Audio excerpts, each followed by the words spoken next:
from people. So I think that brings me to handing over to Andrew Fraser, who is going to begin with the first presentation. And Andrew is Director of Public Health Sciences at NHS Scotland and also Chair of the Directors of Public Health in Scotland.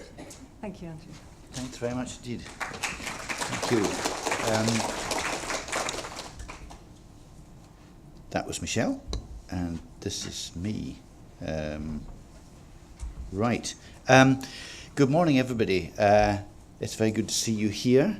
I didn't know this place existed, and my office, I can see my office from where I'm standing here, so that's pretty strange to know that a nice space like this is here, and I never knew its existence. So what I'm going to do is give you a bit of context about the picture around the Knowledge and Skills Framework before we go on to listen to Claire, who really has been the driving force across the UK and really will form the kernel of why we're here, which is to know and understand what the Knowledge and Skills Framework's all about. So I'll talk a bit about that context, also a bit about the work of the Workforce Development Group, which I chair. Why do I chair it? Because somebody was leaving the country and they wanted me to take the chair from them. And so I was anointed. I didn't apply, but it's a fascinating area, I have to say. So, as Michelle has said, actually, it's the right time to look at this. It's the right time to take a step back and look at what the workforce needs and how to make progress on it, because all these things are happening around us. Public service reform, different things expected of people like us, and we're in the public service, in case you hadn't noticed. Real pressure on health resources, and we're only halfway into austerity, I'm afraid. The easy bit's over. If you hadn't noticed that either as well, there's another few years to go. So there is pressure, continuing pressure. We've got this context. In fact, this line's now out of date because of other constitutional preoccupations as of Monday. And also we've got scrutiny over our performance. And we've had a public health review. It's now a year on the streets. There's a response from government, and there's some specific things they intend to do. Priorities being one, a new public health body being another, and the third strand that really they are keen on is effective partnerships, particularly local partnerships. Now, how are we going to be the people who drive that, who actually fulfill these functions? How are we going to be fit for purpose? So that's really at the front of my mind. And then what's really important, as Michelle has said, there are various things that we are working around. Priorities, which will be agreed this year, but we sort of know what most of them are. No secrets there. The politics and the background, which is favourable to public health.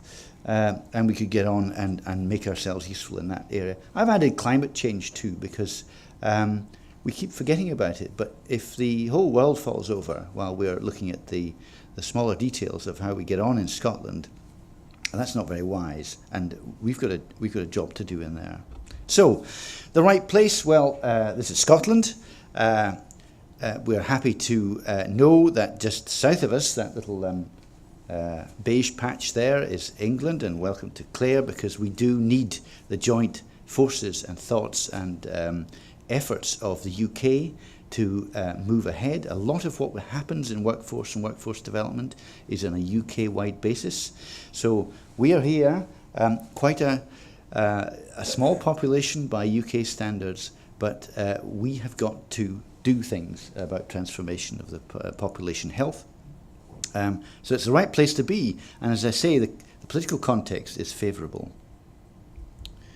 The right people. Are we the right people? Are we the people who can transform or assure the lives of the people on the left-hand side, both as individuals and within their communities? So, the right public health people is what I want to focus on now, and apologise to everybody who's an epidemiologist, because that graph has no x-axis, no y-axis, no explanation of what it is. All it is 3 lines going up, and these 3 lines are figurative in terms of trying to drive up both our capacity to do the job we are employed to do, our capability of doing that together, and our outcome, our performance. How are we going to perform increasingly at a higher level with greater expectation, probably tight resource, less resource? How are we going to be the right people to maximise that? So when I came into the job I'm now in, which is now 4.5 years ago, I'd been in a number of jobs until then, in a variety of quite interesting settings: government, prison service, Highland Health Board as it was then, a bit of NSS before that, and Argyll and Clyde, bless it, before that. So, as usual, I felt ill-prepared to take on the responsibility I have, but I then thought, well, how have I got the knowledge and skills to do the job and do it well? But then I thought, well, who's coming after me? Are they ready? Is there a succession plan? And if they were to apply and get the job that I would vacate in future, or had just vacated, in fact, are they skilled and ready for that in a way I felt rather unprepared to do in previous jobs? So I had all sorts of questions about the readiness of the workforce to step up into not just my position, but other positions. Do we have that organised? Are we ready for what lies ahead in an individual and group and team and general sense? And I don't have answers for these, but I think the general feeling is, well, I'm not sure, and possibly not.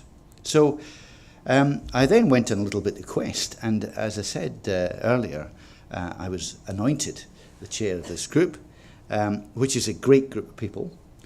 We keep adding to the numbers because we lack particular skills or representation and so on. But a lot of people come onto it in person, on the phone, various capacities, and they give both a personal and a representative contribution. And there's a lot of energy around that. And you may think it's a rather worthy but dull group or enterprise, but it's one of the more fun meetings I have.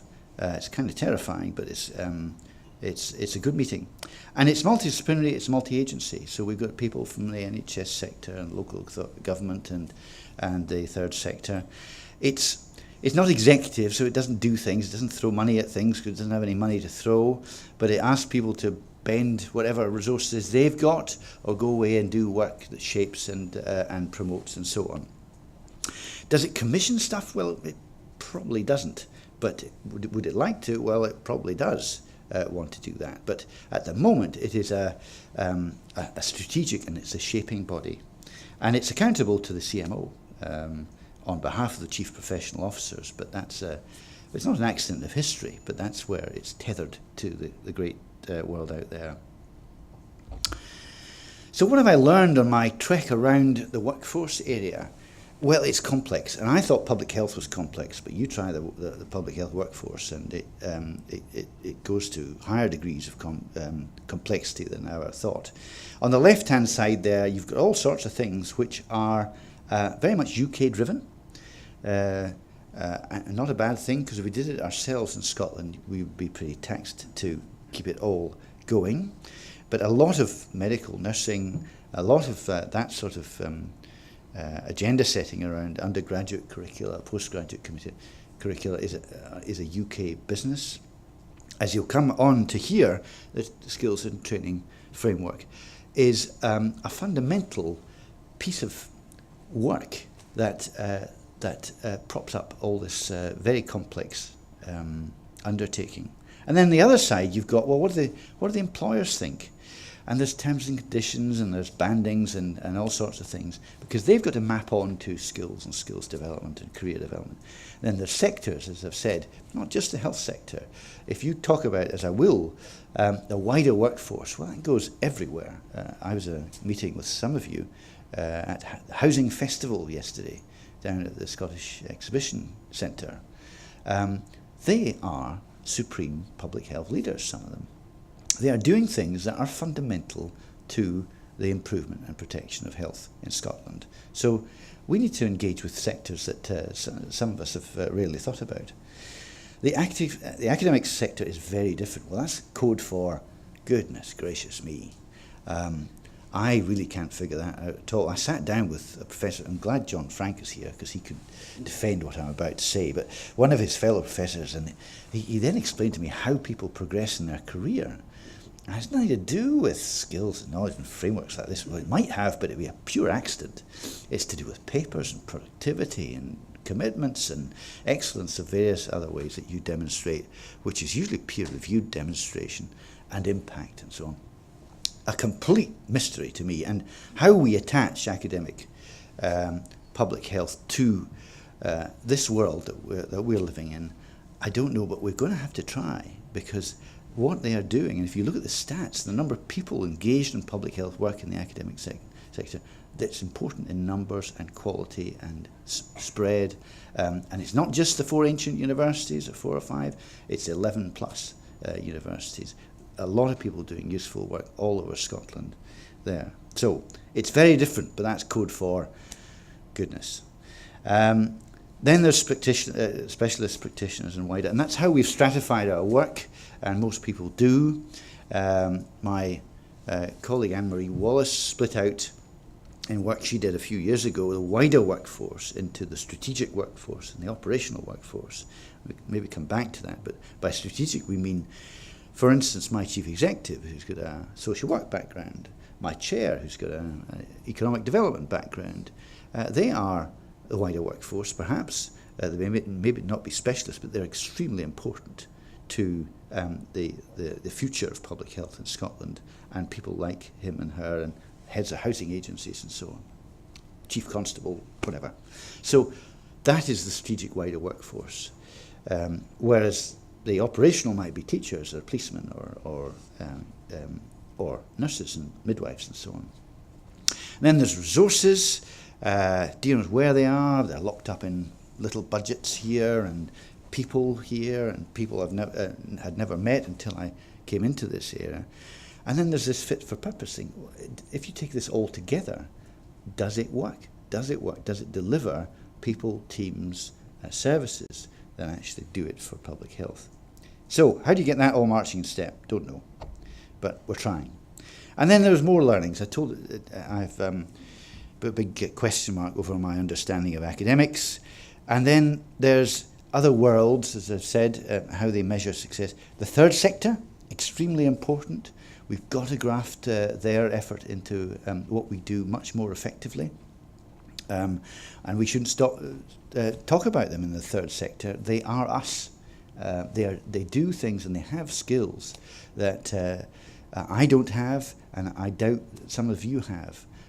For instance, how they work the Parliament. I mean, see Ash Scotland at work trying to get legislation phrased in a certain way. Now, people in health agencies that are attached to government can't do that sort of thing, partly because we don't have the remit or the ability to talk turkey with the opposition parties, but they are around doing various highly skilled things in terms of working parliamentarians, working politicians and so on, that we must have amongst our armamentarium. And so they have parallel frameworks, the third sector, and I hope Claire can help us try and think about relating that to what we're trying to do in the skills and knowledge framework.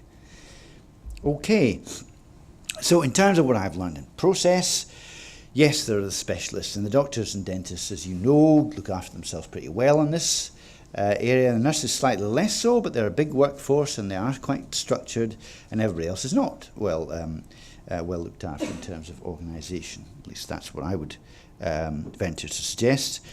We'll come on to scientists later. Over there on the right-hand side, practitioners. There are many types of practitioners, as you know.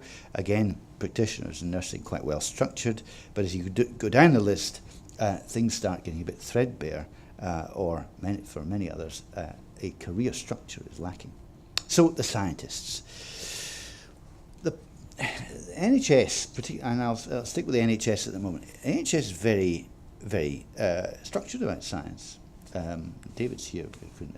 David Sterling is here and can tell you more. But until really quite recently, there were two great long lists of scientists. And there's the people in laboratories who do laboratory type things, and you can list them in your mind. And there's people who do tests on you, electrophysiology, neurophysiology, CT scanning, radiology, supporting the kit that takes pictures of and x-rays and so on.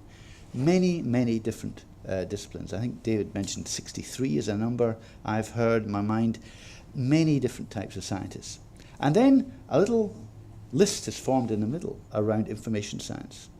And into this has been created a longer list of public health information science and clinical information science and the research community and so on. Suddenly you realise how important information and the proper stewardship of information has become in the NHS. And into this has grown an opportunity to structure a workforce which is fit for purpose in the public health sense, but also in other senses, to be good, excellent, top leading scientists in the public health sector, starting with NHS, but broader. So we have got a big challenge and a big opportunity here. Here's one of David's slides. It looks like snakes, but it's actually a ladder. Because it starts on the left-hand side with accredited voluntary registration for what you might say is entry-level people into the business of scientific careers. And then the middle block, I'm sorry, it's a bit busy slide, you might not be able to see all of it, but just to explain it, middle block's practitioners, and the right-hand side are clinical scientists, and you end up with it being a consultant clinical scientist, a leader of a service, maybe a large laboratory in the NHS. So there is a career pathway for science, and I think this is a very exciting prospect for trying to understand and harness that structure for public health in the future. I'm not saying it's everything that we need to do, by far from it, because the clinical professions and the other professions that we already are familiar with need some following wind too, apart from the doctors and dentists who are, as I say, pretty well looked after. Although they tell me they're not, but I think we could do more with others. Okay, so what is the new agenda? We have seemed to let a thousand flowers bloom, and I think we now need to focus down. More sustained, more coordinated. What do we want out of the workforce? How do we prepare them better? We have a locally orientated workforce, but do we bring that all together? And the answer is no. We need to fix pressure points. And top of my list in my mind in the organisation I work for is health economics, for instance. Maybe they're not here, but we need to fix that, because that's a very difficult area all over the UK, but particularly here. But there are other things to do about leadership and successions, the point I made earlier, and about career shape. Very, very talented people come into public health because of the interest, not just the intellectual interest, but the values that people come in with. And do we have a way of looking at their career and supporting them in a career to progress as far as they'd like to progress, and as far as we need people to progress? Have we got that sorted? No, lots of work to do. So that's the new agenda. As I say, we've structured our work in the Workforce Development Group along on these three strata, and no apologies for putting the wider workforce first. Who's in the wider workforce? Well, we know we've got about 160 specialists in Scotland. We've got a few thousand practitioners in Scotland. Wider workforce? Well, the English did the piece of work. 19 million was the number. I don't know what you do with 19 million, but pro rata, that's a couple of million in Scotland. So who are the 2 million in the wider workforce?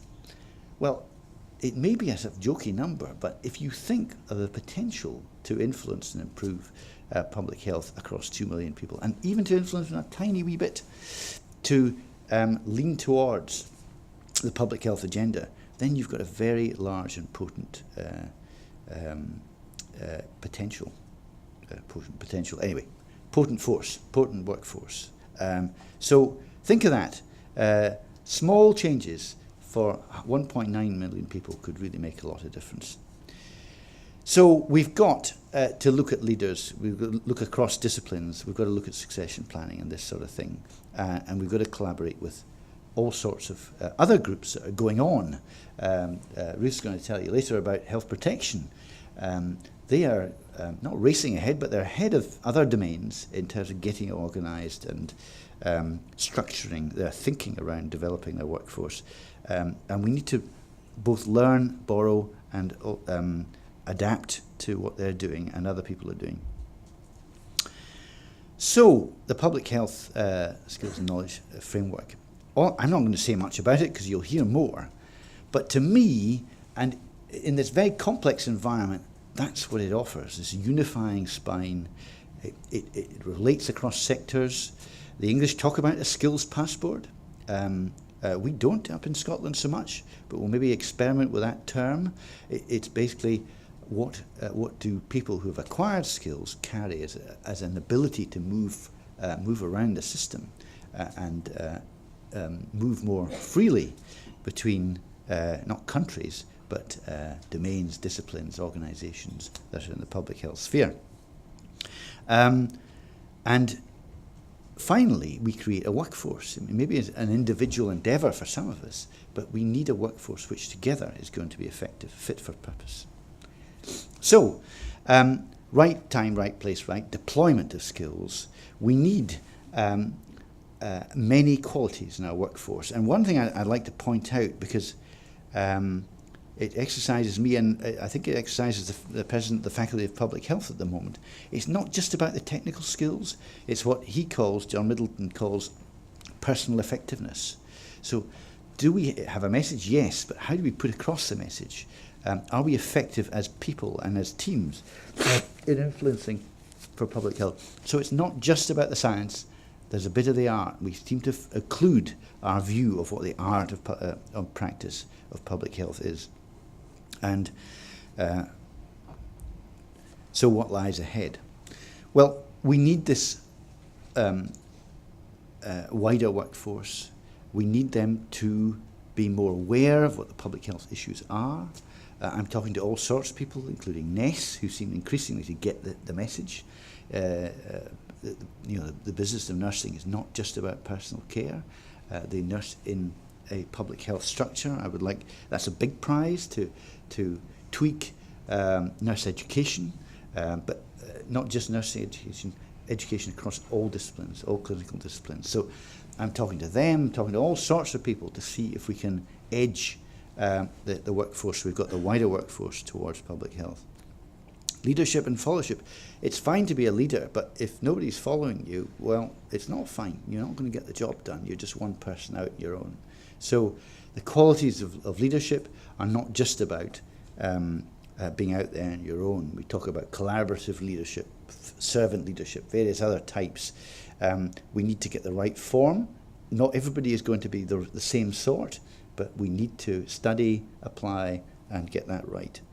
Technical skills blended with softer skills. I made the point there about personal effectiveness, as John Middleton calls it.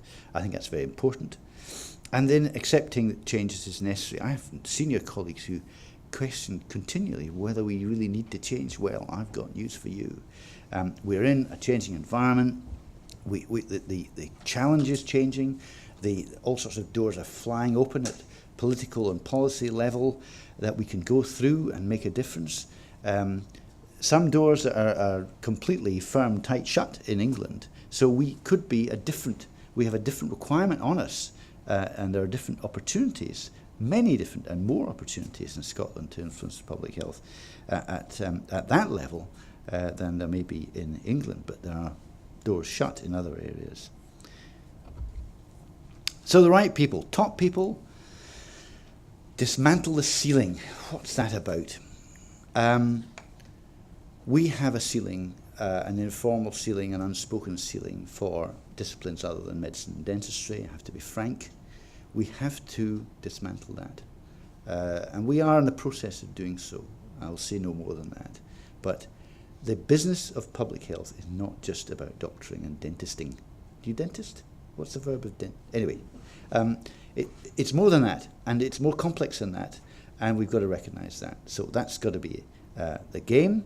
And widening the pipeline, I've said, can't be wide open, but we need to widen the pipeline and widen opportunities. For specialists, my view is everybody's a leader. If you're heading towards specialist status, you're going to know more than anybody else in the country on a specific body of knowledge. So you're a leader in terms of that particular skill set, but also you may be a leader in various qualities of your leadership. We need to address shortages and so on. You can read that for yourself. Practitioners, a better career and challenge framework. At the moment, people feel stuck, I think. People feel, where am I going with this? Some people feel quite happy where they are and just getting on with their work, but that's not everybody. And the wider workforce, that is transforming. Back to my meeting with the housing people yesterday. Where were you the last 40 years? They were asking us. We knew you were important to us, but you've been off somewhere. So we need to, and that's just housing. We need to get it together with other sectors that we think are important. They think they're important. We think the relationship in these areas is important. So a strategy that creates and sustains a workforce that is fit for purpose. Easy? No, it's not easy, but let's have a go. Thanks very much.